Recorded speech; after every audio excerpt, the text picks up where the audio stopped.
একটা মেয়ে যে কিনা নিজের স্বামীর মৃত্যুর শোক কাটিয়ে উঠতে পারছে না। সবাই বলছে তার স্বামী আর পৃথিবীতে নেই, কিন্তু সে এখনও বিশ্বাস করে মানুষটা তার কাছেই আছে। একদিন নিষেধ অমান্য করে সে ঢুকে পড়ে সেই ঘরে যেখানে তার স্বামী শেষবারের মতো ছিল, আর দরজা খুলতেই তার চোখের সামনে ভেসে ওঠে এক ভয়ঙ্কর দৃশ্য। কিন্তু প্রশ্ন হলো, যে মানুষটা নিজের স্ত্রীকে পৃথিবীর সব কিছুর চেয়ে বেশি ভালোবাসত, যে তার জন্য নিজের পরিবার, নিজের ভবিষ্যৎ, এমনকি নিজের জীবন পর্যন্ত বাজি রাখতে প্রস্তুত ছিল, সেই মানুষটার জীবনে এমন কি ঘটেছিল যে শেষ পর্যন্ত তার পরিণতি এতটা ভয়াবহ হলো? আর কেন মৃত্যুর আগে সে নিজের সমস্ত সম্পত্তি স্ত্রীর নামে লিখে দিতে চেয়েছিল, সেটাও আজকের গল্পে আপনি জানতে পারবেন। আজকে যে সিনেমার গল্পটা আপনাদের শোনাতে চলেছি তা কেবল ভালোবাসার নয়, তা এক অসহায় মানুষের নিয়তির সাথে যুদ্ধ করার গল্প। 2012 সালে মুক্তিপ্রাপ্ত সিনেমার নাম হলো 3। হ্যাঁ, এই 3 হলো সিনেমার নাম। তো চলুন ডুব দেওয়া যাক আজকের গল্পের গভীরে। গল্পের শুরুতেই আমরা দেখি একটা পরিবারের শোকের ছায়া। পরিবারের একজন সদস্য মারা গেছে আর চারিদিকে কান্নার রোল পড়ে গেছে। এই কষ্টের মুহূর্তের মাঝেই আমাদের পরিচয় হয় জাহুবি নামের এক মেয়ের সঙ্গে। এখানে আমরা জানতে পারি যে ব্যক্তিটি মারা গেছেন তিনি আসলে জাহুবির স্বামী রাম। রামের হঠাৎ মৃত্যুতে জাহুবি একদম ভেঙে পড়েছে। একটা বড়সড় শক পেয়ে সে যেন পাথর হয়ে গেছে। তার মাথায় কিছুই ঢুকছে না যে তার রামের সঙ্গে আসলে কি হলো। দিন পেরিয়ে রাত নামে, এরপর আসে নতুন একটা সকাল। জাহুবির অবস্থা দেখে বাড়ির সার্ভেন্ট তার জন্য খাবার নিয়ে আসে, কিন্তু জাহুবি তখনও ট্রমার মধ্যে। হঠাৎ জাহুবির নজর পড়ে রামের সেই রুমটার দিকে যেখানে রামের সব স্মৃতি জড়িয়ে আছে। সার্ভেন্ট তাকে বারবার বারণ করে ওই রুমে যেতে, কিন্তু জাহুবির মন তো মানছে না। শেষমেশ কোনো খাবার না খেয়ে সে অন্য একটা রুমে গিয়ে একা একা বসে থাকে আর পুরনো দিনগুলোর কথা ভাবতে থাকে। এখানেই গল্পের মোড় ঘুরে যায় আর দৃশ্য চলে যায় ফ্ল্যাশব্যাকে। আমরা দেখি টিনেজ জাহুবিকে, যে একটা সাধারণ মিডল ক্লাস ফ্যামিলির মেয়ে। সে খুব সুন্দর করে সেজে গুজে তার ছোট্ট বোনকে সঙ্গে নিয়ে স্কুলে যাচ্ছে। তাদের পরিবার বলতে আছে বাবা, মা আর ছোট বোন। জাহুবির মা গত কয়েক বছর ধরে মরিয়া হয়ে চেষ্টা করছেন যেন কোনোভাবে ইউএস চলে যেতে পারেন, কারণ সেখানে গিয়ে ভালো একটা চাকরি পেলে তাদের দুই মেয়ের ফিউচার একদম সেট হয়ে যাবে। এখানে একটা ছোট্ট ডিটেলস হলো, জাহুবির ছোট্ট বোন জন্ম থেকেই কথা বলতে পারে না। তার এই প্রতিবন্ধকতা নিয়ে পুরো পরিবার সবসময় দুশ্চিন্তাতেই থাকে। অন্যদিকে সিন শিফট করে অন্য একটা পরিবারকে দেখানো হয়। এখানে আমরা রাম নামের একটা ছেলেকে দেখি। সে জাহুবির থেকে সম্পূর্ণ আলাদা, একেবারে রিচ বা ধনী পরিবারের ছেলে। স্কুল যাওয়ার জন্য সে একদম তৈরি। রামের ফ্যামিলিতে শুধু তার বাবা আর মা। স্কুল যাওয়ার সময় তার মা আকাশ চেয়ে চিন্তিত হয়ে বলেন, বাবা আজ বৃষ্টি হওয়ার সম্ভাবনা আছে, তুই বরং বাবার সঙ্গে করে কারে চলে যা। কিন্তু রাম তো টিনেজ বয়, সে একটু জেদি স্বভাবের। মায়ের কথা সে হেসে উত্তর দেয়, মা কার তো বয়স্কদের জন্য, আমি বরং আমার বাইকেই যাব। এরপর যা হওয়ার তাই হলো। স্কুল যাওয়ার পথে আকাশ ভেঙে বৃষ্টি শুরু হয়। রাম তার বাইকে বসে ট্রাফিক জ্যাম খোলার অপেক্ষা করছিল। ঠিক তখনই তার নজর যায় রাস্তার এক পাশে থাকা জাহুবির ওপর। জাহুবি বৃষ্টিতে ভিজে তার সাইকেলের চেইন ঠিক করার আপ্রাণ চেষ্টা করছিল, আর তার ছোট বোনটা পাশে দাঁড়িয়ে পুরো ভিজে একাকার হয়ে যাচ্ছে। রামের ভেতরে থাকা মানুষটা এটা দেখে স্থির থাকতে পারল না। সে মুহূর্তের মধ্যেই তার বাইক থেকে নেমে পড়ে এবং জাহুবির চেইন ঠিক করে দেওয়ার জন্য সেখানে হাত বাড়িয়ে দেয়। প্রথম দেখার সেই অদ্ভুত অনুভূতি আর বৃষ্টির ঝাপটা এভাবেই যেন তাদের দুজনের গল্পের শুরু করে দেয়। রাম তাকে জিজ্ঞাসা করে, আচ্ছা তুমি কোন স্কুলে পড়ো? কিন্তু সাইকেল ঠিক হয়ে যেতেই জাহুবি তাকে শুধু একটা ছোট্ট থ্যাংক ইউ বলেই সেখান থেকে চট করে বেরিয়ে যায়। রামের দিকে ফিরেও তাকায় না। ক্লাসে এসে রাম তার বন্ধুদের কাছে গিয়ে জিজ্ঞাসা করে, আচ্ছা মেরুন হোয়াইট চেক ড্রেস কোন স্কুলের? তার এক বন্ধু জানায় ওটা আসলে বিদ্যানিকেতন স্কুলের ইউনিফর্ম, এমনকি তার ছোট বোনও ওখানেই নাকি পড়ে। এরপর স্কুল ছুটির পর রাম তার বন্ধুদের নিয়ে সেই স্কুলের বাইরে গিয়ে দাঁড়িয়ে থাকে যাতে জাহুবি বের হলে তাকে দেখা যায়। এরপর শুরু হয়ে যায় তার পিছু নেওয়া, যেন কোনো মতেই জাহুবির সাথে একটু কথা বলা যায়। কিন্তু পিছু নিতে নিতে তারা জাহুবির বাড়ির বদলে ভুল করে তার টিউশন ক্লাসের সামনে গিয়ে পৌঁছে যায়। পরের দিন থেকেই রাম তার বন্ধু কুমারকে নিয়ে সেই টিউশন ক্লাসেই ভর্তি হয়ে যায়। তার একটাই উদ্দেশ্য, প্রতিদিন কোনো না কোনো বাহানায় জাহুবিকে দেখা এবং কথা বলার একটা সুযোগ তৈরি করা। টিউশন ক্লাসে রোজ রামের কাজই হলো বারবার পেছন ফিরে জাহুবিকে দেখা। টিউশন শেষ হলে সে বাইরের গেটে তার বাইকটা নিয়ে দাঁড়িয়ে থাকে। জাহুবি যতক্ষণ না বেরিয়ে যায় ততক্ষণ সে নড়েও না ওখান থেকে। জাহুবি চলে যাওয়ার পরই কেবল সে বাড়ির দিকে রওনা দেয়। এদিকে একদিন জাহুবি তার মায়ের সাথে জেদ ধরে বসে, মা আমরা ইউএস নাই বা গেলাম, তাতে এমন কি আসে যাবে? তুমি তো ওখানে যেতে চাও শুধু এই কারণে যে মাসি ওখানে থাকে, তাই না? তার মা ধমক দিয়ে বলে, তুমি চুপ করো, নিজের লেখাপড়ায় মনোযোগ দাও, তোমার অন্তত 90% মার্কস পেতেই হবে, তারপর কি করতে হবে আর না করতে হবে সেটা আমি দেখে নেব।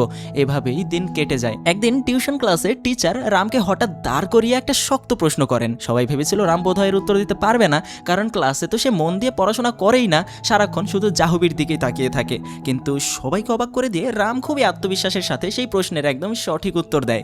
রামের এই বুদ্ধি দেখে তার বন্ধু কুমার, এমনকি স্বয়ং জাহ্নবীও একবারের জন্য ভ্যাবাচেকা খেয়ে যায়। আসলে জাহ্নবী এতদিন ভাবছিল ছেলেটা পড়াশোনায় কাঁচা আর সারাদিন বেকার তার পিছু পিছু ঘুরে, তাই এতদিন সে রামকে পুরোপুরি ইগনোর করে এসেছে।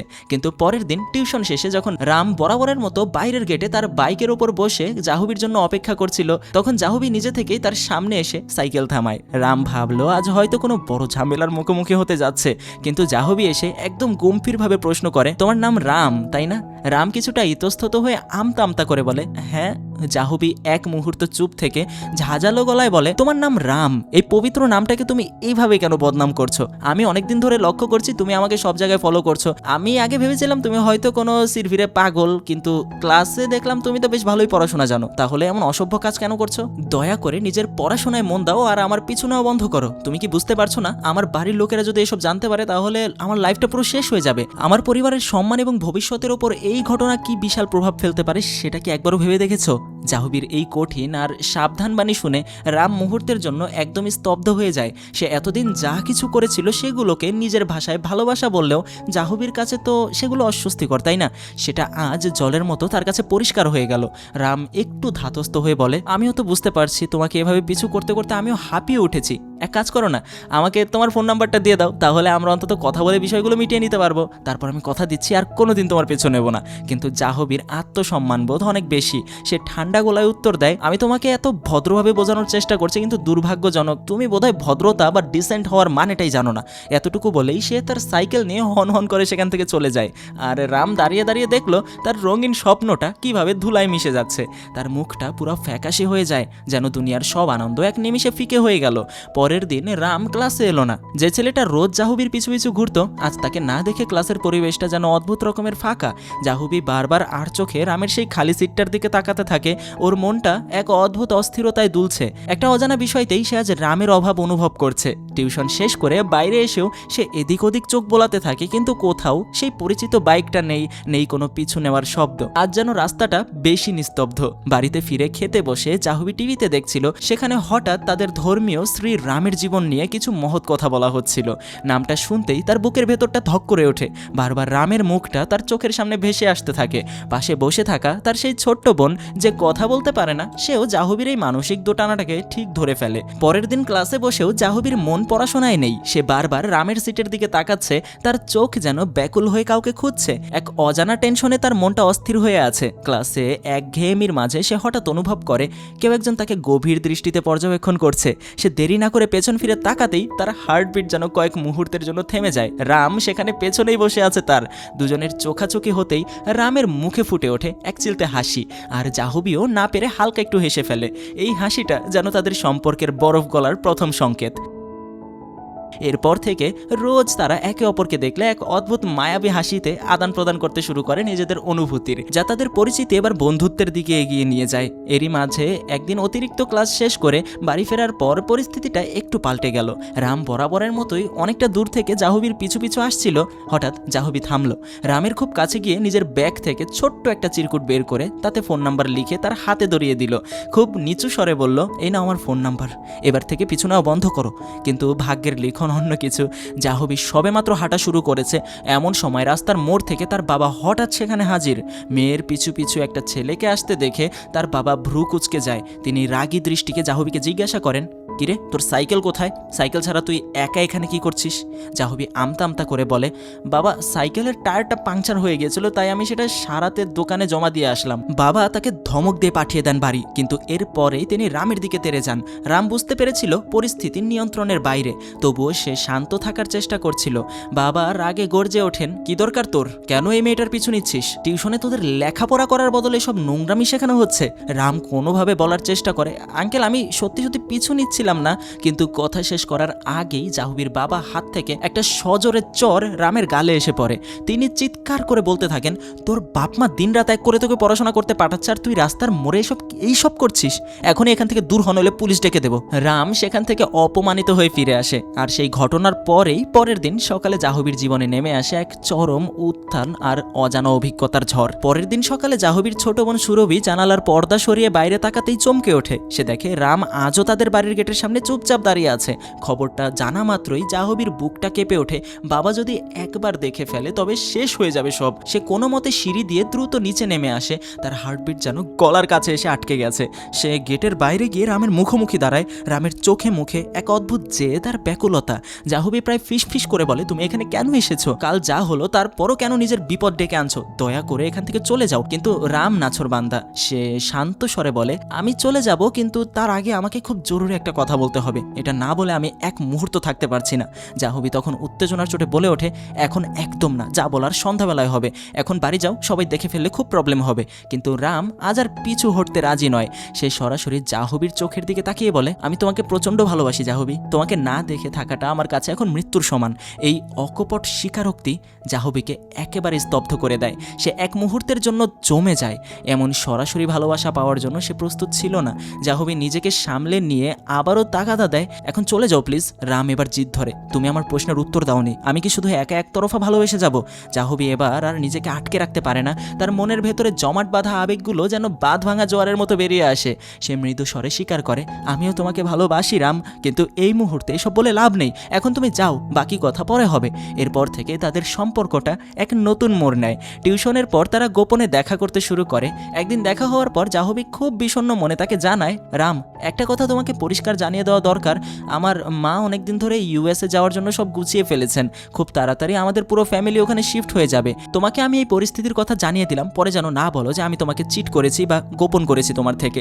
রামের মুখে মৃদু হাসি ফুটে ওঠে। সে জাহ্নবীর হাত ধরে দৃঢ় কণ্ঠে বলে, তুমি ইউএসএ যাও, সেখানে সেটেল হও, কোনো অসুবিধা নেই। তুমি যতক্ষণ না ফিরে আসছো আমি তোমার জন্য অপেক্ষা করব। যতদিন লাগুক আমি তোমারই থাকবো। জাহ্নবী তার চোখে এক গভীর আশ্বাসের আলো দেখতে পায়। সেদিন জাহ্নবী আবদার করে বসে, আমাকে তোমার বাইকে করে একটু ঘুরিয়ে নিয়ে আসবে, আমি বাইকে চড়তে খুব ভালোবাসি। রামের বাইকে করে শহর ছাড়িয়ে অনেকটা পথ তারা দুজনে পাড়ি দেয়। সেই মৃদু হাওয়া রামের কাঁধে হাত রেখে বসে জাহ্নবীর কাছে পৃথিবীটা যেন এক স্বর্গীয় সুখের জায়গা হয়ে ওঠে। সেই রাত থেকেই তাদের গোপন মিলনের শুরু। গভীর রাতে যখন সবাই ঘুমিয়ে থাকে তখন রাম চুপি চুপি জাহ্নবীর বাড়ির কাছে আসে। জানালার গ্রিল ধরে তাদের দীর্ঘ কথোপকথন, একে অপরের হাত ছুঁয়ে থাকা, এ যেন এক নিস্তব্ধ অথচ তীব্র মধুর অনুভূতি। কিছুক্ষণ পরেই জাহ্নবীর একটা ফোন আসে, রাম, আজ আমি টিউশনে আসছি না। ফ্যামিলি ডিসিশন নিয়েছে, আমরা আজই সবাই মিলে তিরুপতি যাচ্ছি। 3 দিন পর ফিরবো। রামের মনটা মুহূর্তেই যেন ভারাক্রান্ত হয়ে যায়। এই 3টা দিন যেন তার কাছে 3 যুগের সমান মনে হচ্ছিল। রাম তার বাবা মায়ের কাছে কুমারকে নিয়ে তিরুপতি যাওয়ার পারমিশন চায়, কিন্তু তারা সাফ জানিয়ে দেয় পড়াশোনার সময় এসব ভ্রমণের অনুমতি নেই। ফলে রামের আর যাওয়া হয় না। অবশেষে 3 দিন পর জাহ্নবী ফিরে আসে। রাম যখন টিউশনের জন্য প্রস্তুত হচ্ছে তখন জাহ্নবীর ফোন আসে, আজ টিউশনে দেখা হবে। ফ্যামিলি নাকি বুয়াদের বাড়িতে গেছে। আমি প্রজেক্টের বাহানা দিয়ে বাড়িতে একা রয়েছে, তুমি আজ সরাসরি আমার বাড়িতে চলে এসো। সেই সন্ধ্যায় জাহ্নবীর বাড়িতে যেন উৎসব লেগে যায়। তারা দুজনে গান গায়, অকারণে হাসাহাসি করে, একে অপরের মনের সব গোপন কথা ভাগ করে নেয়। সেই মুহূর্তগুলো ছিল তাদের জীবনের সব থেকে সুন্দর সময়। কিন্তু আচমকা দৃশ্যপট বদলে যায়। আমরা ফিরে আসি বর্তমানের রূঢ় বাস্তবতায়। জাহ্নবী তার শোবার ঘরে একা বসে আছে। এই পুরনো সব স্মৃতি হাতড়ে বেড়াচ্ছে। রামের সেই হাসি, বাইকের সেই শব্দ আর তাদের অগোছালো স্বপ্নের কথা মনে পড়তেই তার চোখের কোণ গড়িয়ে পানি পড়ছে। সে কাঁদছে, কারণ এই সব স্মৃতির মাঝে আজ রাম নেই, আছে শুধু এক গভীর শূন্যতা। জাহ্নবীর মা ঘরে ঢুকেই দেখেন মেয়ের এই করুণ অবস্থা। তিনি জাহ্নবীকে সান্ত্বনা দেওয়ার আপ্রাণ চেষ্টা করেন, মাথায় হাত বুলিয়ে আলতো স্বরে বলেন, মা, এভাবে একা একা নিজেকে শেষ করিস না। শরীর মন সব ভেঙে পড়ছে তোর। বরং এক কাজ কর, তুই রামের বাড়িতে ঘুরে আয়। হয়তো ওর স্মৃতিগুলো তোকে কিছুটা শান্তি দেবে, তোর মনটা একটু হালকা হবে। কিন্তু জাহ্নবীর কণ্ঠে এক অদ্ভুত শূন্যতা। সে ফ্যাল ফ্যাল করে মায়ের দিকে তাকিয়ে বলে, মা, রাম এখানেই তো আছে। আমি ওকে একা রেখে কোথাও যেতে পারবো না। আমি ওকে ছাড়া এক মুহূর্ত কল্পনা করতে পারি না। জাহ্নবীর এই কথা শুনে তার মায়ের পায়ের তলা থেকে যেন মাটি সরে যায়। তিনি বুঝতে পারেন জাহ্নবী শুধু শোকেই কাতর নয়, বরং সে বাস্তব পৃথিবী থেকে বিচ্ছিন্ন হয়ে গেছে। রামের মৃত্যু যে একটা ধ্রুব সত্য, সেটা জাহ্নবীর মস্তিষ্ক এখনো মেনে নিতে পারছে না। মা রুম থেকে বেরিয়ে যাওয়ার পর জাহ্নবী যেন সম্মোহিতের মতো রামের সেই ঘরটার দিকে এগোতে থাকে, যেখানে প্রবেশাধিকার নিষেধ। সার্ভেন্ট তাকে বারবার বারণ করে, হাত ধরে আটকানোর চেষ্টা করে, কিন্তু জাহ্নবী যেন কোনো অদৃশ্য টানে সেদিকে এগিয়ে যায়। দরজাটা খুলতেই তার চোখের সামনে ভেসে ওঠে বিভীষিকাময় এক দৃশ্য। দেওয়াল জুড়ে কালচে হয়ে যাওয়া রক্তের ছাপ, মেঝের ওপর পড়ে থাকা রামের ব্যবহারের জিনিসপত্র যা এক সময় ভালোবাসায় পূর্ণ ছিল আজ তা মৃত্যুপুরীর মতো স্তব্ধ। দৃশ্যটা সহ্য করতে না পেরে জাহ্নবী অজ্ঞান হয়ে মেঝেতে লুটিয়ে পড়ে। গল্পের চাকা আবার ফিরে যায় 5 বছর আগে। রাম আর জাহ্নবীর সম্পর্কের 5টা বসন্ত তখন পার হয়েছে। তারা দুজনেই এখন অনেক বেশি পরিণত, অনেক বেশি দায়িত্বশীল। একদিন জাহ্নবী রামকে ফোন করে অত্যন্ত জরুরি ভিত্তিতে দেখা করতে বলে। রাম যখন পৌঁছায় জাহ্নবীর চোখে জল আর বুক ফাটা দীর্ঘশ্বাস। সে ফাঁপা গলায় জানায়, মা ইউএসের ভিসা পেয়ে গেছেন, এখন আমাদের পুরো পরিবারকেই ওখানে চলে যেতে হবে। রামের মাথায় যেন আকাশ ভেঙে পড়ে। এই 5টা বছর সে শুধু এই মুহূর্তের ভয়ে দিনগুলো গুনেছে, কিন্তু সে জাহ্নবীর পরিস্থিতির গভীরতা বোঝে। সে ধীরস্থিরভাবে জানতে চায় তাহলে এখন কি করা উচিত, কোনো উপায় কি নেই? জাহ্নবী ডুকরে কেঁদে ওঠে, মা এই দিনটার জন্য 20টা বছর হাড় ভাঙা খাটুনি খেটেছেন। এটা আমাদের ফ্যামিলির ভবিষ্যতের প্রশ্ন, আমি কোনোভাবেই বাধা হতে পারি না। তোমাকে তো আগেই বলেছিলাম এই দিনটা একদিন আসবেই, কিন্তু আজ যখন সত্যি সামনে দাঁড়িয়েছে তখন কেন এত কষ্ট হচ্ছে রাম? আমি কি করব, আমি কিচ্ছু বুঝে উঠতে পারছি না রাম। সবকিছু সে শুনছিল, তার চোখ দুটো স্থির। সে নিস্পৃহভাবে বলে, ঠিক আছে যাও তুমি। রামের এই অস্বাভাবিক শীতলতা জাহ্নবীকে স্তম্ভিত করে দেয়। সে আরও বেশি ভেঙে পড়ে, কান্নায় ভেঙে আর্তনাদ করে ওঠে, রাম তুমি কিভাবে বলছো এগুলো? কোনো কি রাস্তা নেই? আমাদের ভালোবাসা কি কিছুই নয়? রাম তখনও নির্বিকার, যাও বলছি। তুমি কাঁদছো কেন? আমার মনে আছে তুমি শুরুতেই আমায় সব জানিয়েছিলে, কিন্তু এখন আমি কি করব? আমার মস্তিষ্কও কাজ করছে না, তুমি চলে যাও প্লিজ। জাহ্নবীর মন চাইছিল রাম তাকে আটকে রাখুক, তাকে জড়িয়ে ধরে বলুক কোথাও যেও না, কিন্তু রামের কাছ থেকে এমন অস্পৃহ উত্তর পেয়ে সে কোনো কথা না বলেই চোখের জলে বুক ভাসিয়ে চলে যায়। সে পেছনে ফিরেও তাকায়নি, হয়তো সে অপেক্ষায় ছিল রাম তাকে ডাকবে। সেদিন রাতে রাম নিজের বাড়িতে না ফিরে তার বন্ধু কুমারের বাড়িতে গিয়ে ওঠে। তার মনের ভেতরে তখন এক গভীর ধ্বংসযজ্ঞ চলছে। পরের দিন সকালে জাহ্নবী হন্তদন্ত হয়ে কুমারদের বাড়ির সামনে এসে দাঁড়ায়। সে নিজের এক গাল হাত দিয়ে ঢেকে রেখেছে। রাম দৌড়ে গিয়ে তার হাতটা সরাতেই দেখে জাহ্নবীর গালের ওপর লাল হয়ে ফুলে আছে থাপ্পড়ের এক গভীর চিহ্ন।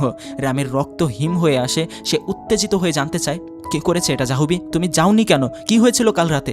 জাহ্নবী ফিস করে জানায়, কাল রাতে বাড়ি ফেরার পর আমি আমাদের ইউএসের ভিসা আর পাসপোর্টগুলো সব পুড়িয়ে দিয়েছি। আমি চেয়েছিলাম আমার পরিবারকে বোঝাতে যে আমি কিছুতেই তাদের সাথে ওই দেশে যাব না, কিন্তু মা হাতে নাতে ধরে ফেলেন আমাকে। তারপরই মা আমার ওপর চড়াও হয়, আমাকে মারধর করে, আমার সব স্বপ্ন চূর্ণ বিচূর্ণ করে দেয়। রাম স্তব্ধ হয়ে দাঁড়িয়ে থাকে। সে বুঝতে পারে জাহ্নবী তার ভালোবাসার জন্য নিজের পরিবারের সাথে কত বড় এক যুদ্ধ লড়েছে, আর সে কিনা গত রাতে তাকে চলে যেতে বলেছিল। জাহ্নবীর মা আরও বলেছিলেন, নিজের জীবনের সমস্ত স্বপ্ন বিসর্জন দিয়ে আমি ইউএসের ভিসা জোগাড় করেছি, আর তুই একটা রাস্তার ছেলের জন্য আমাকে এই পরিশ্রম এভাবে ধুলায় মিশিয়ে দিলি। সেই রাতেই জাহ্নবী বুঝতে পেরেছিল তার মা কোনোদিনও এই সম্পর্ক মেনে নেবে না। তাই সে কোনো উপায়ান্তর না দেখে জীবনের ঝুঁকি নিয়ে ঘর থেকে বেরিয়ে রামের বন্ধুর বাড়িতে আশ্রয় নেয়। রাম সেই কালশিটে পড়া গালে হাত রেখে যখন জাহ্নবীর সমস্ত কথা শুনল তখন সে শিউরে ওঠে। সে বারবার বলতে থাকে, তুমি এটা কি করলে জাহ্নবী? পাসপোর্ট জ্বালানো কোনো সমাধান ছিল না, মা তো তোমার ভালোর জন্যই সব করছেন। তুমি আমাকে না জানিয়ে কেন এভাবে নিজের পরিবারকে অনিশ্চয়তার মুখে ঠেলে দিলে? জাহ্নবী তখন দিশেহারা, তার চোখে জল আর কণ্ঠে জেদ। সে বলল, আমি জানি মা মানবে না, এখন আর পিছু ফেরার পথ নেই, আমাদের এখনই বিয়ে করতে হবে, আমি আর ওই বাড়িতে কোনোভাবে ফিরতে পারবো না। রাম কিছুটা থতমত খেয়ে যায়। সে বলে, বিয়ে এতই সহজ? এটা একটা চর খেয়েই কি সমস্যার সমাধান হয়ে যায়? আমি জানি তুমি আমার জন্য সব ছেড়ে এসেছো, কিন্তু আমি তোমাকে এভাবে অনিশ্চিত ভবিষ্যতের দিকে টেনে নিতে পারি না। আমাকে অন্তত 24 ঘন্টা সময় দাও, আমি আমার বাবার সাথে কথা বলবো। বাবা নিশ্চয়ই তোমার বাবার সঙ্গে আলোচনা করে একটা সম্মানজনক সমাধান বের করবেন। তুমি প্লিজ একবারের জন্য হলেও বাড়ি ফিরে যাও। জাহ্নবীর ওপর রামের গভীর আস্থা ছিল, তাই সে রামের কথা মেনে নিয়েই আবারও সেই বিষাক্ত পরিবেশে ফিরে যেতে রাজি হয়। বাড়ি ফিরে রাম যখন তার বাবার সামনে দাঁড়ায় তখন সে কোনো রাগ চাক না করে সবটা খুলে বলে। তার বাবা অবাক হয়ে জিজ্ঞাসা করেন, তুই তো চাকরি বাকরি করিস নি এখনো, তার উপর হুট করে বিয়ের কথা ভাবছিস কেন? আগে তো অন্তত কোনো মেয়েকে পছন্দ কর, তারপর বিয়ের কথা বল। রাম শান্ত হয়ে উত্তর দেয়, আমি যাকে পছন্দ করি তাকে আমি গত 5 বছর ধরে চিনি, তার জন্যই আমি আজ সবটুকু সাহস সঞ্চয় করে তোমার সামনে দাঁড়িয়েছি। ছেলের স্বচ্ছতা আর আত্মবিশ্বাস দেখে বাবার মনে কোনো সন্দেহ থাকে না। তিনি বলেন, তোর পছন্দ যদি ভালো হয় আমি অবশ্যই তার পরিবারকে বোঝাবো, যদি তারা রাজি হয় তবে তো সোনায় সোহাগা, আর যদি তারা বাধা দেয় তবে আমি তোকে আলাদা বাসা ভাড়া করে দেবো, কিন্তু বিয়েটা তোদের হবেই। এদিকে জাহ্নবীর বাড়িতে পরিস্থিতি তখন অগ্নিগর্ভ।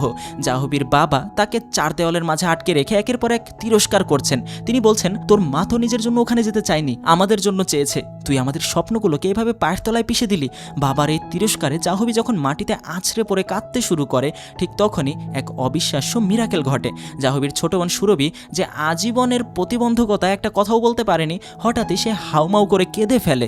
তার ভাঙা ভাঙা অস্পষ্ট গলায় সে প্রথমবার স্পষ্ট উচ্চারণ করে, বাবা, জাহ্নবী দিদি ইউএস না, দিদিকে পাঠিও না ইউএস, আমরা এখানেই থাকবো, আমি কোথাও যাব না। সুরভির এই প্রথম মুখ খোলা এবং দিদির জন্য তার গভীর মমতা দেখে জাহ্নবীর বাবা মা পাথরের মতো জমে যান।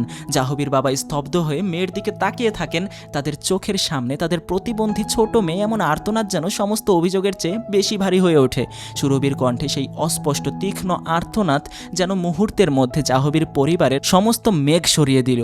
মায়ের গর্ব, বাবার কঠোরতা, সব কিছুই সেই ছোট্ট মেয়ের চোখের জলের কাছে ম্লান হয়ে গেল। ভিসা পাওয়ার আনন্দ আর ইউএস যাওয়ার স্বপ্ন তখন তাদের কাছে অর্থহীন মনে হচ্ছে।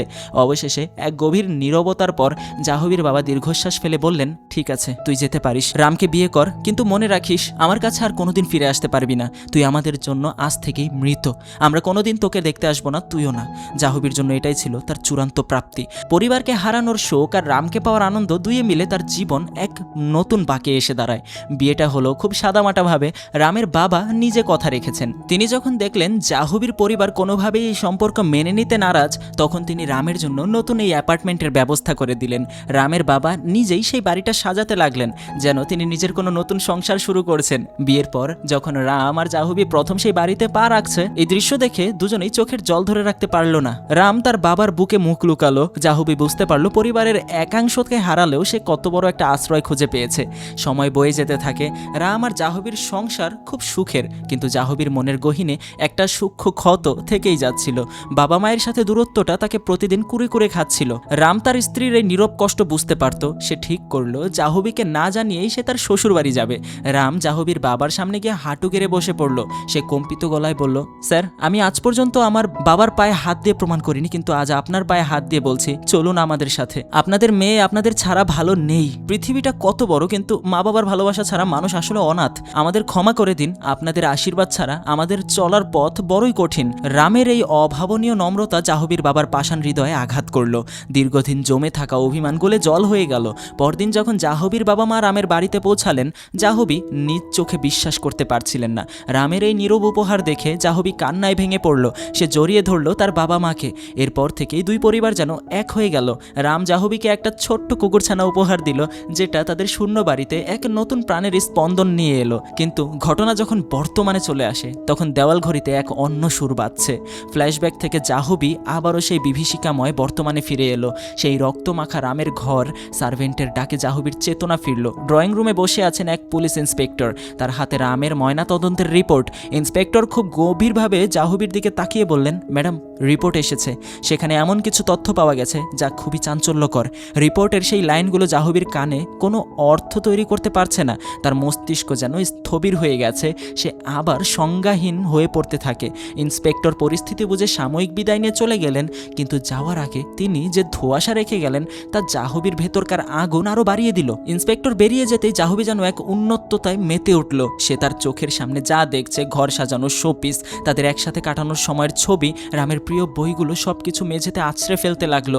চারদিকে কাঁচ ভাঙার শব্দ, জাহ্নবীর কান্না আর রামের স্মৃতির আর্তনাদ মিলেমিশে একাকার হয়ে গেল। জাহ্নবী তার হাতের কাছে যা কিছু পাচ্ছে সব আছড়ে ভেঙে ফেলছে। রামের সাথে কাটানো স্মৃতিচিহ্নগুলো যেন আজ তার কাছে বিষ হয়ে দাঁড়িয়েছে। হঠাৎ তার নজর স্থির হলো রামের একটা বাধাই করা ছবির ওপর। সেই ছবিটার দিকে তাকাতেই তার ভেতরকার হাহাকার যেন আরো তীব্র হয়ে উঠল। সে বুঝতে পারল শুধু ভেঙে ফেললে হবে না, তাকে জানতে হবে কেন, কি এমন ঘটেছিল সেই রাতে যা তাদের সুখের সংসারটাকে শ্মশানে পরিণত করলো। পরদিন জাহ্নবী সরাসরি গিয়ে হাজির হলো রামের অফিসে। রামের মৃত্যুর পর অফিসটা যেন এক অদ্ভুত নিস্তব্ধতায় আচ্ছন্ন। রামের একজন বিশ্বস্ত কর্মী তাকে দেখে এগিয়ে এলো। জাহ্নবী যখন জানতে চাইল রামের কাজের চাপ বা কোনো সমস্যার কথা, তখন সেই কর্মচারী অবাক হয়ে বলল, ম্যাডাম, স্যার তো তার বাবার চেয়েও বেশি খাটতেন, কাজে এত বেশি ফোকাসড ছিলেন যে আমরা অবাক হয়ে যেতাম। কোনো মানসিক চাপ বা অশান্তির লক্ষণ তো আমরা কখনো দেখিনি। স্যার তো নিয়মিত তার বন্ধু সেন্থিলকে সাথে নিয়ে আসতেন। তারা দুজন প্রায় কাজ একসাথে করতেন। অফিসে তাদের অবিচ্ছেদ্য জুটি হিসেবে সবাই চিনত। জাহ্নবী ভ্রুকুচকে ভাবল, কুমার ছাড়া রামের আরেক বন্ধু সেন্থিল। অফিসে খবর নিয়ে জানতে পারলো সেন্থিল বেশ কয়েকদিন ধরে অফিসে অনুপস্থিত। জাহ্নবী দেরি না করে সেন্থিলের বাড়িতে ছুটে গেল। সেন্থিলের বাবা তাকে জানালেন সেন্থিল গত কয়েকদিন ধরে শহরের বাইরে। জাহ্নবী তখন দৃঢ় কণ্ঠে বলল, আঙ্কেল সেন্থিল ফিরলে দয়া করে বলবেন সে যেন আমার সাথে যোগাযোগ করে। রাম মারা যাওয়ার 10 দিন আগে পর্যন্ত সেন্থিল ওর সাথেই ছিল, অথচ রামের মৃত্যুর ঠিক আগের দিন থেকেই সে নিখোঁজ। এমনকি রামের শেষকৃত্যেও সে আসেনি। এটা আমার কাছে খুবই রহস্যজনক ঠেকছে। সেন্থিলের বাবা কিছুটা বিরক্ত হয়ে পাল্টা প্রশ্ন করলেন, তুমি কি আমার ছেলের ওপর দোষ চাপাচ্ছ? জাহ্নবী মাথা নেড়ে বলল, না আঙ্কেল, আমি দোষ চাপাচ্ছি না, কিন্তু আমার মনে হচ্ছে সেন্থিল এমন কিছু জানে যা আমাদের অজানা রয়ে গেছে। এরপর সে চলে গেল রামের বাবার কাছে। ময়নাতদন্তের রিপোর্ট নিয়ে আলোচনা করতেই রামের বাবা ফুপিয়ে কেঁদে উঠলেন। জাহ্নবী আলতো করে জিজ্ঞাসা করল, বাবা, রামের কি শেষ সময় কোনো গোপন কথা বা অস্বাভাবিক আচরণের কথা আপনার মনে পড়ে? শুরুতে রামের বাবা পাথরের মতো স্তব্ধ হয়ে রইলেন, কিন্তু জাহ্নবীর ব্যাকুলতা দেখে তিনি মুখ খুললেন। ভাঙা গলায় বললেন, সেদিন ও আমার কাছে এসেছিল জাহ্নবী। ও বলেছিল ওর সমস্ত সম্পত্তি এবং শেয়ার তোর নামে লিখে দিতে চায়। আমি অবাক হয়েছিলাম রাম কেন হঠাৎ এমনটা করতে চাইলো। আমি কিছু জিজ্ঞাসা করিনি, ভেবেছিলাম হয়তো তোমাদের দুজনের মধ্যে কোনো কথা হয়েছে, কিন্তু আজ সব মিলিয়ে দেখছি ও হয়তো আগাম কিছু বুঝতে পেরেছিল। বাড়ি ফিরে জাহ্নবী যখন রামের আলমারিতে ওর জামা কাপড় গুছিয়ে রাখছিল, তখন রামের একটা প্রিয় কোটের পকেট থেকে একটা ভাঁজ করা চিঠি বেরিয়ে এলো। চিঠির কাগজটা কিছুটা কুকড়ে গেছে, কালির দাগগুলো কোথাও কোথাও অস্পষ্ট। জাহ্নবী কাঁপতে থাকা হাতে চিঠিটা পড়তে শুরু করলো। রাম লিখেছে, জাহ্নবী, আমার সাথে কি হচ্ছে আমি কিচ্ছু বুঝে উঠতে পারছি না। আমি তোমাকে বোঝাতে চাইলেও ভাষা খুঁজে পাচ্ছি না। হয়তো আমি তোমাকে কোনোদিন সবটা বলে যেতেও পারবো না। আমার বন্ধু সেন্থিলও আমাকে বোঝাতে বোঝাতে আজ ক্লান্ত হয়ে পড়ছে। চিঠির বাকি অংশটুকু পড়তে পড়তে জাহ্নবীর চোখের পানি বাঁধ মানল না। রাম লিখেছিল, জাহ্নবী, তুমি যখন এই চিঠিটা পড়বে তখন হয়তো আমি আর তোমার পাশে থাকবো না। খুবই একা লাগছে আমার। কি হচ্ছে এসব কিচ্ছু বুঝতে পারছি না। সেন্থিল আমাকে শান্ত করার চেষ্টা করছে, কিন্তু আমার ভেতরের অস্থিরতা আমাকে গিলে খাচ্ছে। তুমি একা থেকো না, বাবা মার কাছে চলে যেও। আমি তোমাকে বড্ড ভালোবাসি। চিঠিটা পড়ে জাহ্নবীর মনের ভুল ভাঙল। সে ভুল করেছিল সেন্থিলের ওপর সন্দেহ করে। সে দ্রুত সেন্থিলের বাড়ি গিয়ে তার বাবা মায়ের কাছে ক্ষমা চাইল। অনেক খোঁজাখুঁজির পর সে খুঁজে পেল সেন্থিলকে এক নির্জন জায়গায়, যেখানে সে রামের মৃত্যুর পর থেকে নিজেকে সমাজ থেকে বিচ্ছিন্ন করে রেখেছে। সেন্থিলকে দেখে জাহ্নবী আর নিজেকে সামলাতে পারল না। আর্তনাদ করে জিজ্ঞাসা করলো, সরি সেন্থিল, আমি তোমাকে ভুল বুঝেছিলাম, কিন্তু দয়া করে বলো রামের সাথে আসলে কি হয়েছিল? শেষ দিনগুলোতে সে কেমন ছিল? সেন্থিল হাউমাউ করে কেঁদে উঠল। তার চোখে তখন রামের সাথে কাটানো দিনগুলোর বিভীষিকা। সে বলতে শুরু করলো, জাহ্নবী, তুমি রামের যে রূপটা দেখেছো সেটা ছিল ওর ভালোবাসার রূপ, কিন্তু ওর ভেতর আরেকটা অন্ধকার জগৎ তৈরি হচ্ছিল যা শুধু আমি জানতাম। সেদিন যখন তুমি জানালে তুমি ইউএস চলে যাচ্ছ, তখন ওর সব ভেঙে গিয়েছিল। একই সময়ে ওর প্রাণের বন্ধু কুমারও সিঙ্গাপুর চলে যাওয়ার সিদ্ধান্ত নেয়। ও যেন চারপাশ থেকে শূন্য হয়ে পড়েছিল। ওই দিন রাতে আমরা বসে ড্রিঙ্ক করছিলাম। রামের মেন্টাল স্টেট তখন পুরোপুরি বিধ্বস্ত। হঠাৎ বলে উঠল, জাহ্নবী আমাকে ডাকছে। ও সোজা সমুদ্রের দিকে হাঁটতে শুরু করলো। ও কি করছিল বুঝতে পারছিল না। ও ডুবে যেতে চেয়েছিল। আমি দৌড়ে গিয়ে ওকে টেনে না আনলে সেদিনই হয়তো সব শেষ হয়ে যেত। সেন্থিল আরও জানালো, বিয়ের পর যখন রাম কাজে ফিরলো সে যেন মানুষটাই বদলে গেল। প্রচণ্ড মেজাজ, খিটখিটে স্বভাব। অফিসের কর্মচারীরা ওর সামনে যেতে ভয় পেত। সে প্রতিদিন ছোটোখাটো বিষয়ে জেদ ধরতো, আবার পরক্ষণেই স্বাভাবিক হয়ে যেত। তার আচরণে এক অদ্ভুত অস্থিরতা বাসা বেঁধেছিল। সেন্থিল চেষ্টা করেছিল ওর সাথে সময় কাটিয়ে ওকে সামলাতে, কিন্তু ব্যর্থ হচ্ছিল। তারপর এলো সেই ভয়াবহ দিনটা।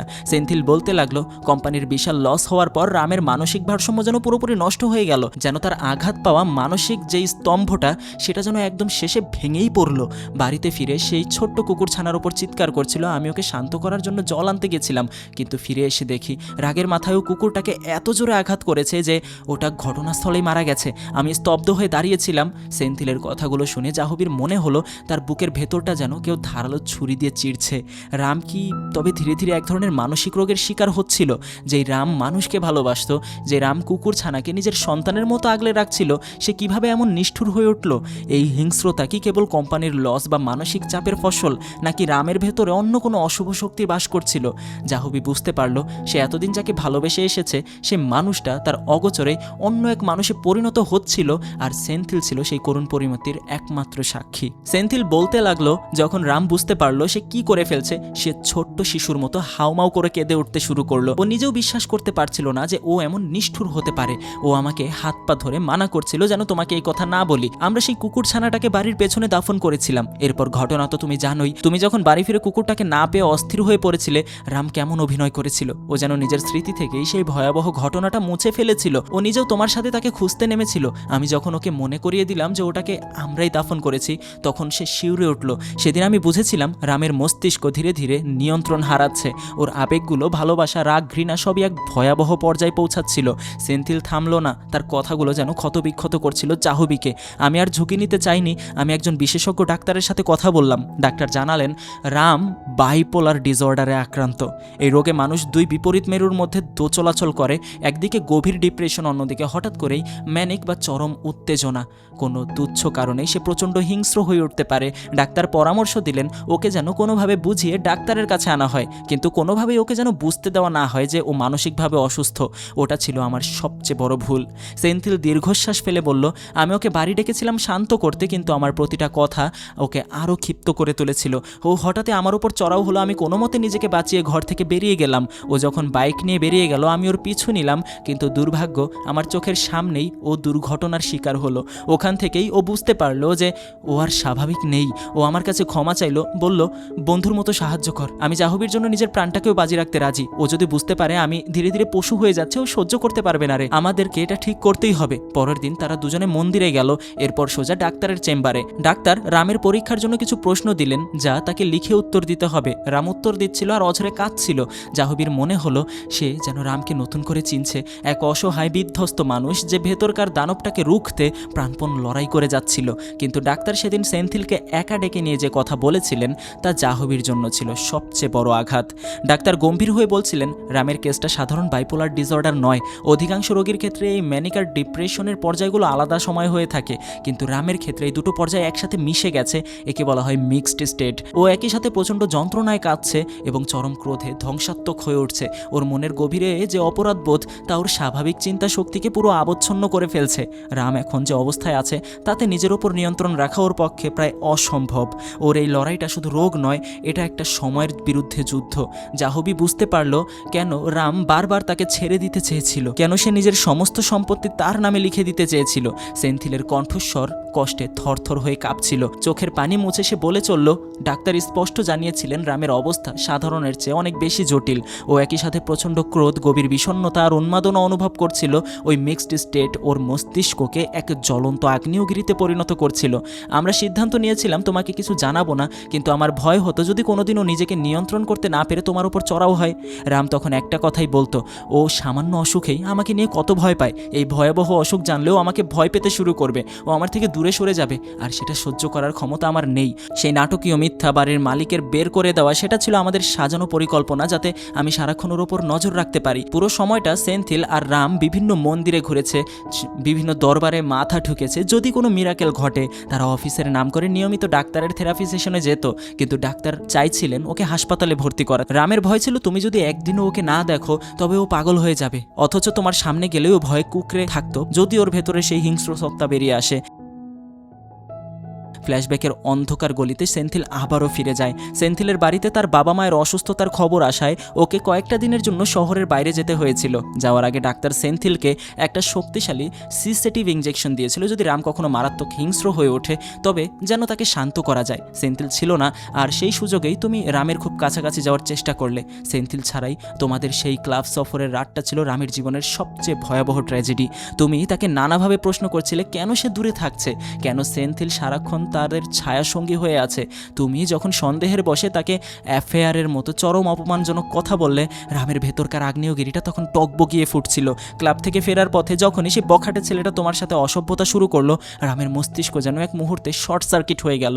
সে তো তোমার মর্যাদা রক্ষা করতে চেয়েছিল, কিন্তু তার মনের ভেতরে বাস করা সেই দানব তাকে অন্য কিছু করতে বাধ্য করলো। সেই ছেলেটা যখন তোমাকে উদ্দেশ্য করে কুৎসিত মন্তব্য করলো, রাম এক সেকেন্ডও দেরি করেনি। তার চোখে তখন কোনো ভালোবাসা ছিল না, ছিল এক আদিম হিংস্রতা।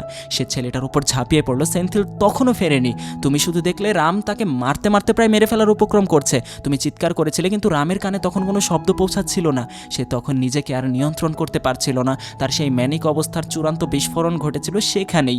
সেই রাতে ক্লাবের বাইরে যা ঘটেছিল তা ছিল রামের জীবনের শেষ লড়াই। সেই ক্লাব থেকে বেরিয়ে আসার পর পরিস্থিতি ক্রমেই নিয়ন্ত্রণের বাইরে চলে গেল। ছেলেটা তার অপমানের বদলা নিতে তার দলবল নিয়ে ওত পেতেছিল। রাম এবং সেন্থিল যেই ক্লিনিকের দিকে যাওয়ার জন্য গাড়ি স্টার্ট করতে যাবে ঠিক তখনই ওরা চারপাশ থেকে ঘিরে ধরলো। শুরু হলো পৈশাচিক মারধর। সেন্থিল চেষ্টা করেছিল রামকে আগলে রাখতে, কিন্তু রামের মেন্টাল স্টেট তখন এতটাই অস্থির যে আত্মরক্ষার বদলে অদ্ভুত আক্রোশে ফেটে পড়ল সে। সেই ছেলেটা যখন একটা ধারালো ছুরি বের করে রামের বুকে বসাতে গেল, রামের ভেতরকার সেই মিক্সড স্টেট বিস্ফোরণ ঘটল। সে যেন কোনো মানুষ নয়, বরং এক আদিম শিকারী হয়ে উঠল। সেন্থিল দেখল রাম এক এক করে ওদের ঝাঁপিয়ে পড়ছে।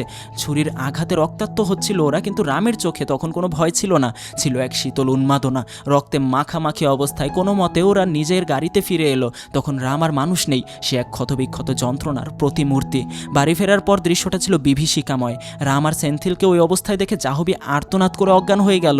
জ্ঞান ফেরার পর সে যখন দেখলো রামের সারা শরীর রক্তাক্ত, তখন তার অভিমান, সেই সন্দেহ, সেই দূরত্ব সব ধুয়ে গেল জলের মতো। সে সারা রাত জেগে রামের ক্ষত পরিষ্কার করলো, ব্যান্ডেজ বাঁধলো আর পরম মমতায় তার সেবা করলো। রাম দেখলো তার জাহ্নবী আজও কতটা ভালোবাসে তাকে, কিন্তু এই ভালোবাসাই রামের ভেতরের অপরাধবোধ আরও বাড়িয়ে দিল। সে জানে সে নিজেকে যে নরকে নিয়ে যাচ্ছে সেখানে জাহ্নবীর জায়গা নেই। পরের দিন সকালে ঔষধ খাওয়ার সময় রামের চোখে ভেসে উঠল বিভ্রম। হঠাৎ চারপাশটা যেন কাঁপতে শুরু করলো। সে দেখলো নিজের হাতের দিকে তাকিয়ে তার চামড়া যেন সরে যাচ্ছে, কানে আসছে অশরীরী কোনো চিৎকার। সেন্থিলকে সে বলল, আমার ভেতরটা ছিঁড়ে যাচ্ছে সেন্থিল। সেন্থিল তাকে হাসপাতালে নিতে চাইল, কিন্তু রামের মুখে তখন এক মিথ্যে হাসি। সে বলল, মজা করছিলাম, তুই কি সত্যি ভয় পেলি? সেন্থিল জানতো রাম ডুবে যাচ্ছে, কিন্তু রামের অসহায়ত্ব তাকে স্তব্ধ করে দিয়েছিল।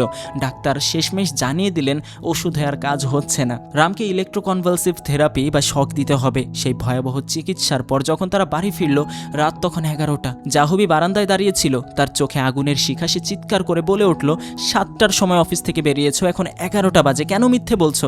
জাহ্নবী অফিসে ফোন করে জেনে নিয়েছে ওরা 4 ঘন্টা আগেই বেরিয়েছিল। রাম যখন মিথ্যা বলতে যাচ্ছিল, জাহ্নবীর হাতে এক চর রামের গালে গিয়ে পড়ল। জাহ্নবীর এই চরটা ছিল সন্দেহের নয়, বরং অসহায়ত্বের। সে সেন্থিলের দিকে তাকিয়ে যাচ্ছিল, কিন্তু রাম কেঁদে কেঁদে বলল, আমি জানি তুমি আমার সাথে ভুল কিছু করবে না, কিন্তু তুমি কিসের ভেতর দিয়ে যাচ্ছ আমাকে সেটা বলো। আমি তোমার জীবনের অংশ, তোমার যন্ত্রণার নয় কি? আমি তোমার পাশে আছি, প্লিজ আমাকে দূরে ঠেলো না। রামের দুচোখ দিয়ে তখন অঝরে জল পড়ছে। সে জানে এই থেরাপিগুলো তার স্মৃতি, তার চেতনাকে ধীরে ধীরে মুছে ফেলছে। জাহ্নবীর কান্না ভেজা চোখের দিকে তাকিয়ে সেন্থিলের মনে হলো যেন তার নিজের হৃৎপিণ্ডটা চূর্ণ বিচূর্ণ হয়ে যাচ্ছে। সে আর সহ্য করতে পারলো না, শুধু ক্ষমা চেয়ে দ্রুত ঘর থেকে পালিয়ে গেল। জাহ্নবী তার শোবার ঘরে গিয়ে অঝরে কাঁদতে কাঁদতে ক্লান্ত হয়ে ঘুমিয়ে পড়ল, আর বাইরের সোফায় বসে সেন্থিলও ক্লান্তিতে নিঝুম হয়ে এলো। পুরো বাড়িটা তখন এক নিস্তব্ধতায় খা খা করা মরুভূমির মতো। শুধু রাম দাঁড়িয়ে আছে জানালার পাশে, তার চোখের সামনে বারবার ভাসছে জাহ্নবীর সেই আর্তনাদ, তার গালে মারা ওই চরটা যা রামের অপরাধবোধের আগুনে ঘি ঢেলে দিয়েছিল। সে নিজের মনের উপর নিয়ন্ত্রণ হারিয়ে ফেলল, তার ভেতরের সেই ম্যানিক স্টেট তাকে প্ররোচিত করতে লাগলো, জাহ্নবীকে শেষ করে দাও, ও মুক্ত হবে। সে রান্নাঘর থেকে একটা ধারালো ছুরি নিয়ে ধীরে ধীরে জাহ্নবীর শোবার ঘরের দিকে এগিয়ে চলল, কিন্তু শেষ মুহূর্তে যেন কোনো এক অলৌকিক শক্তিতে সেন্থিলের ঘুম ভেঙে গেল। সে রামের হাতটা ঝাপটে ধরল। যেই মুহূর্তটার জন্য তারা আতঙ্কে দিন গুনছিল, আজ সেই ভয়াবহ বাস্তবতা দরজায় কড়া নাড়ল। দুজনে মিলে ড্রয়িং রুমের এক কোণে বসলো। রামের চোখ তখন পাথরের মতো স্থির। সে নিস্পৃহ গলায় বলল, সেন্থিল, অনেক হয়েছে, আর সহ্য করার ক্ষমতা নেই। তার চেয়ে বরং আমি নিজেই নিজেকে শেষ করে ফেলি। আমি আসলে পাগল হয়ে গেছি, তাই না? সেন্থিল তাকে জাপটে ধরে কাঁদতে লাগলো। না রাম, তুই পাগল নোস, তুই সুস্থ হয়ে যাবি, শান্ত হ। কিন্তু রামের মন তখন অন্য কোথাও। সে স্থির হয়ে বলল, যা হবার আজই হবে। সে তার বাবার কাছে গেল, কারণ সে নিশ্চিত করতে চায় তার মৃত্যুর পর জাহ্নবী যেন কোনো অভাব না হয়। রামের বাবা অবাক হয়ে জিজ্ঞাসা করলেন, হঠাৎ এই প্রপার্টি ট্রান্সফারের কথা কেন? তুই কি কোনো বিপদ দেখছিস? রাম একটা ম্লান হাসি হেসে বলল, না বাবা, ও আমার জীবনের সবথেকে লাকি জিনিস। আমি চাই আমার কোনো ক্ষতি হলে ওর যেন কোনো কষ্ট না হয়। বাবার হৃদয়ে তখন এক অজানা আশঙ্কার শীতল স্রোত বইছে। তবুও ছেলের জেদের কাছে তিনি হার মানলেন। সব কাজ সেরে রাম যখন সেন্থিলকে সাথে নিয়ে গাড়িতে উঠল, রাম সেন্থিলকে জোর করে গাড়ি থেকে নামিয়ে দিল। রাম বলল, তুই এতদিন আমার জন্য নিজেকে শেষ করে ফেলছিস। অনেকদিন তুই ঠিকমতো ঘুমাসনি, যা তুই বাড়ি যা, আমি নিজেকে রুমের ভেতর লক করে নেব, জাহ্নবীর কোনো ক্ষতি হবে না। সেন্থিল রাজি হচ্ছিল না, কিন্তু রামের প্রবল উত্তেজনায় তাকে হার মানতে হলো। রাম এক ঝটকায় সেন্থিলকে আঘাত করে অজ্ঞান করে দিল। সেন্থিলের অচেতন দেহটা গাড়ির পেছনের সিটে শুইয়ে রেখে রাম রাস্তার পাশে দাঁড়িয়ে অঝরে কাঁদতে লাগলো। সে বারবার সেন্থিলের নাম ধরে ক্ষমা চাইল। আমার মতো একটা অভিশপ্ত বন্ধুর জন্য তুই এত কিছু করলি, তোর ঋণ আমি কখনো শোধ করতে পারবো না। রাম গাড়ি চালিয়ে ফিরে এলো বাড়িতে। বাড়ির ভেতরে প্রবেশ করতেই তার হৃৎপিণ্ড যেন আছড়ে পড়ছে পাঁজরে। জাহ্নবী তখনও গভীর ঘুমে, কিন্তু তার চোখের কোণে লেগে আছে শুকনো জল।